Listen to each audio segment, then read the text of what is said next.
Hi hello friends, welcome back to mom's kitchen by Savitri. ఇవాల్టి వీడియోలో మా అమ్మ చేసిన బగారా రైస్ చూపిస్తున్నాను. మీలో ఎంతమందికి అమ్మ చేసిన బగారా అంటే ఇష్టమో, అమ్మ చేసిన బగారా అంటే ఇష్టం ఉన్న వాళ్ళు లైక్ చేయండి, సబ్స్క్రైబ్ చేసుకోండి. ఇప్పుడు స్టవ్ పై ఒక గిన్నె పెట్టుకొని ఒక 2 టేబుల్ స్పూన్ నెయ్యి, 2 టేబుల్ స్పూన్ ఆయిల్ వేసుకోవాలి.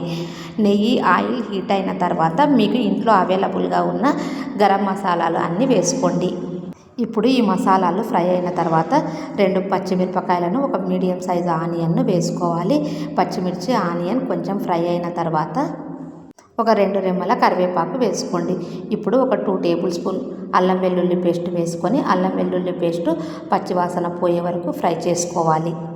ఇప్పుడు ఒక టేబుల్ స్పూన్ ధనియా powder, 1/2 teaspoon garam masala పొడి వేసుకొని ఒక 2 నిమిషాల పాటు ఫ్రై చేసుకొని ఒక గ్లాస్ రైస్కు 1.5 గ్లాస్ వాటర్ యాడ్ చేసుకోండి.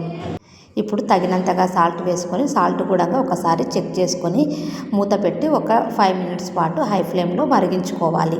ఇప్పుడు మరుగుతున్న వాటర్లోకి 1/2 అవర్ ముందుగా నానబెట్టిన బియ్యంను వేసుకోవాలి.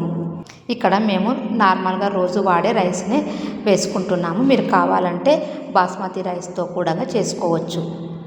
రైస్ వేసుకున్న తర్వాత స్టవ్ను మీడియం ఫ్లేమ్లో పెట్టి 10 మినిట్స్ పాటు మగ్గించుకొని చివరగా కొత్తిమీర వేసుకుంటే బగారా రైస్ రెడీ అయినట్లు.